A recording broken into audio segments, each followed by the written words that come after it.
Doctor Pawase अर्धांगवायू पुनर्वसन आणि निसर्गोपचार केंद्र, निसर्गरम्य आणि प्रदूषणमुक्त वातावरणात 20 कॉटचे उत्तम मशिनरी आणि सर्व सुविधा उपलब्ध असलेले सुसज्ज निसर्गोपचार केंद्र, अर्धांगवायू, मान, पाठ, कंबर आणि सांधेदुखी, हातापायांना मुंग्या येणं, टाचदुखी, चेहऱ्याचा पॅरालिसिस, ॲक्युपंक्चर, फिजिओथेरपी, जलचिकित्सा, बाष्पचिकित्सा, योग चिकित्सा, मालिश चिकित्सा, चुंबक चिकित्सा, आहार चिकित्सा आणि माती चिकित्सा.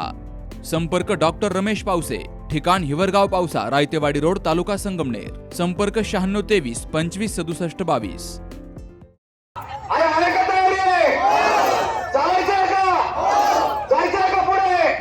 कुठे जायचं? मोठ्याने कुठे जायचंय? कुठे जायचंय? कुठे जायचंय? मी असं ऐकलं, आम्ही आपली नास्तिक माणसं, आम्हाला वाटतं हे समोर बसलेले मायमावल्या आणि त्यांचे हात हेच आमचे देव आहेत, हेच आमचे देव. आणि हा आंदोलनाचा तंबू हेच आमचं मंदिर आहे. आयुष्यभर हेच पवित्र राखण्याचं काम आम्ही चळवळीच्या लोकांनी केलेलं आहे.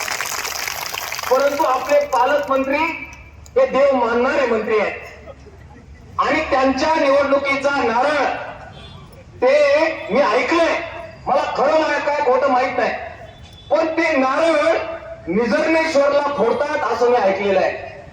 निझर्णेश्वरचा आशीर्वाद घेतल्याशिवाय ते काही करत नाहीत असं जर मला लोकांनी सांगितलं. मग आपण म्हटलं तर आपण पडलो नास्तिक माणसं, आपल्याला त्यातलं काही कळत नाही, पण त्यांची श्रद्धा आहे. मग आमच्या जे काही श्रद्धा ज्याच्यावर आहे त्या मावल्या, तुमची ज्याच्यावर श्रद्धा आहे तिथे जाऊन आम्ही बसवणार. निझर्णेश्वर आपला पहिला मुक्काम आहे, तिथे जाऊन बसणार आता. आणि तिथून साखर हल्ला पालकमंत्र्यांना, आमच्या रेल्वेचं काय झालं, आहार कर्मचाऱ्याचं काय झालं, आमच्या ग्रामपंचायत वाल्याचं काय झालं, बांधकाम वाल्याचं काय झालं, आशाचं काय झालं, शालेय पोषणचं काय झालं, आदिवासीचं काय झालं. आहे का मंजूर सगळ्यांना? आवाज कमी आला. आहे का मंजूर? जेवण झालं नाही? म्हणजे झाल्यानंतर झालं की मग आपण थोडा आराम करणार आणि परत एकदा कॉम्रेड सदाशिव साबळे यांच्या नेतृत्वाखाली पहिला मुक्काम यावेळेचा हा आपण निझर्णेश्वर गाठणार आहोत. मला बरेच अधिकारी म्हणतात, मंत्रालयात पण लोक म्हणले की आम्ही तुम्हाला जरा चांगल्या मंगल कार्यालयाची सोय करून देतो. काही लोक म्हटले तुम्हाला पुढे देऊ तिकडे जाणता राजा मैदान. म्हटलं आम्ही पण गंडीचे आहेत, तुम्ही आम्हाला कुठेतरी घेऊन गावाच्या बाहेर टाकायचं आहे, म्हणजे तिकडे किती दिवस बस आणि किती वारा आई वाढू.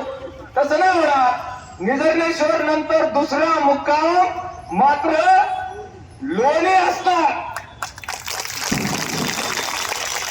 आणि तिथून मला फोन आलेला आहे लोणीच्या लोकांचा. ते म्हटले लोणी असणार पण कुठं असणार?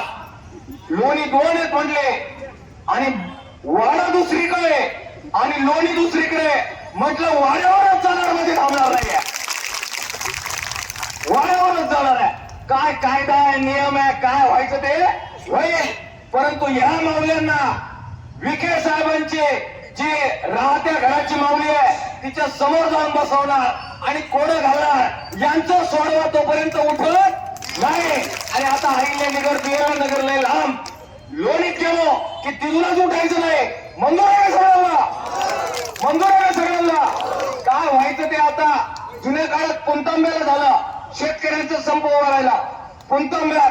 आता दुसरा आहार कर्मचाऱ्यांचा, शालेय पोषणचा, तुमच्या हृदयाचा, सगळ्यांचा संप लोणीतून महाराष्ट्रभर सुरू होईल.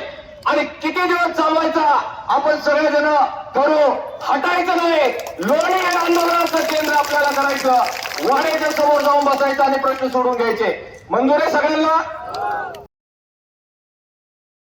आपल्या डोळ्यांची काळजी घेणारं पोखरकर नेत्रालय आता नवीन ठिकाणी सुसज्ज आणि अद्ययावत स्कायलाइट मल्टी स्पेशालिटी हॉस्पिटलमध्ये. डोळ्यांचे विविध आजार, ऑपरेशन्स आणि उपचार आता एकाच ठिकाणी. मोतीबिंदू, काचबिंदू आणि medical retina specialist doctor Santosh Kishor Pokharkar करणार आपल्या डोळ्यांच्या सर्व समस्यांचं परिपूर्ण समाधान. ठिकाण स्कायलाइट मल्टी स्पेशालिटी हॉस्पिटल, देवाचा मळा, बालाजी अपार्टमेंट जवळ, संगमनेर. संपर्क 02425 29 91 90 आणि 8108 17 63 65.